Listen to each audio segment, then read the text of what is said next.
Hello, it's Chess. As much as we sometimes wish we could plan our lives to a T, we all hit a point where we realize that there are some things that are completely out of our control and there is absolutely nothing we can do to change them. This is especially hard when it affects our future. Try as we might not to plan ahead and just take things as they come, we all have a vague idea of what we'd like our future to look like.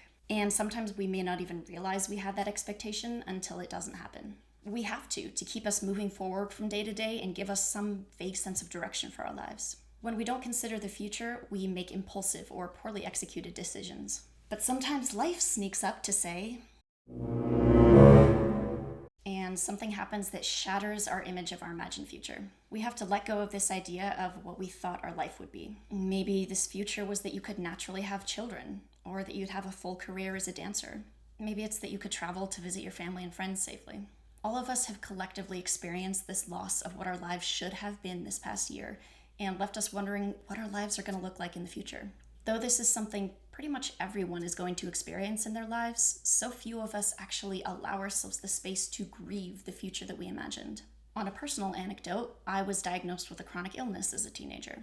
The changes have left me with things that impact my life daily and will continue to impact me till the day I die. I'll have to be on treatment for the rest of my life, and I'll never have the freedoms that fully healthy people experience. I go through most periods where I'm pretty wholly healthy, but then I go through some periods where I'm incredibly sick. Now, I'm not here to complain, as so far, thankfully, I've had a pretty mild form of this illness, and it's nothing terminal. However, for far too long, I shoved my grief down about my diagnosis, telling myself, so many people have it worse, I have nothing to complain about. But as we know, that argument is a fallacy. The pain of others should not negate our own sorrows. It's like telling someone they can't be excited for an accomplishment because someone else is far more successful than them. We'd never say that, so why would we tell ourselves that we're not allowed to be sad if someone else has it worse?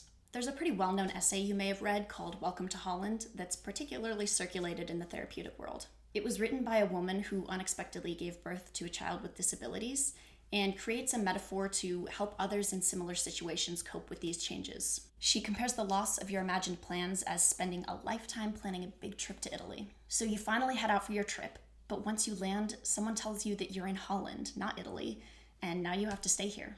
Initially, naturally, you're upset and shocked, as all you wanted to do was go to Italy. You don't know anything about Holland. However, with time comes acceptance that Holland is now your destination.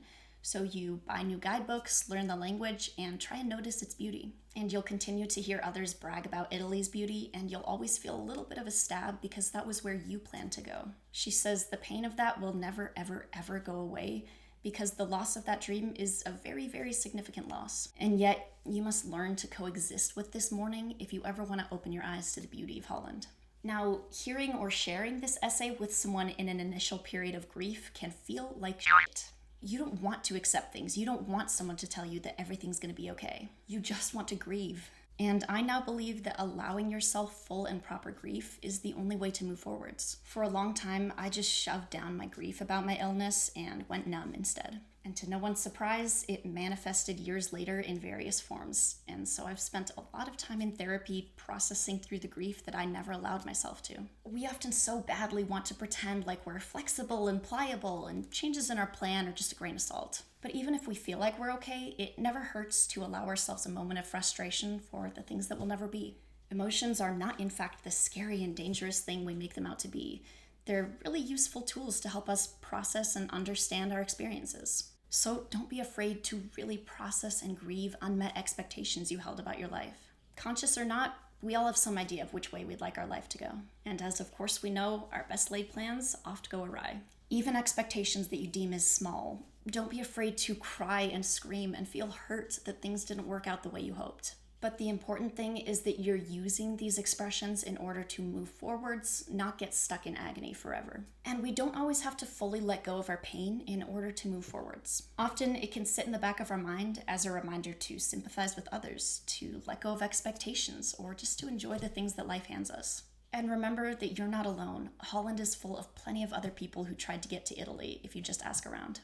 The connections that we can build with others out of a shared source of pain are some of the most meaningful connections we'll ever build. Thank you for being here. Don't forget to like and subscribe and allow yourself a good cry. And I will see you when I see you.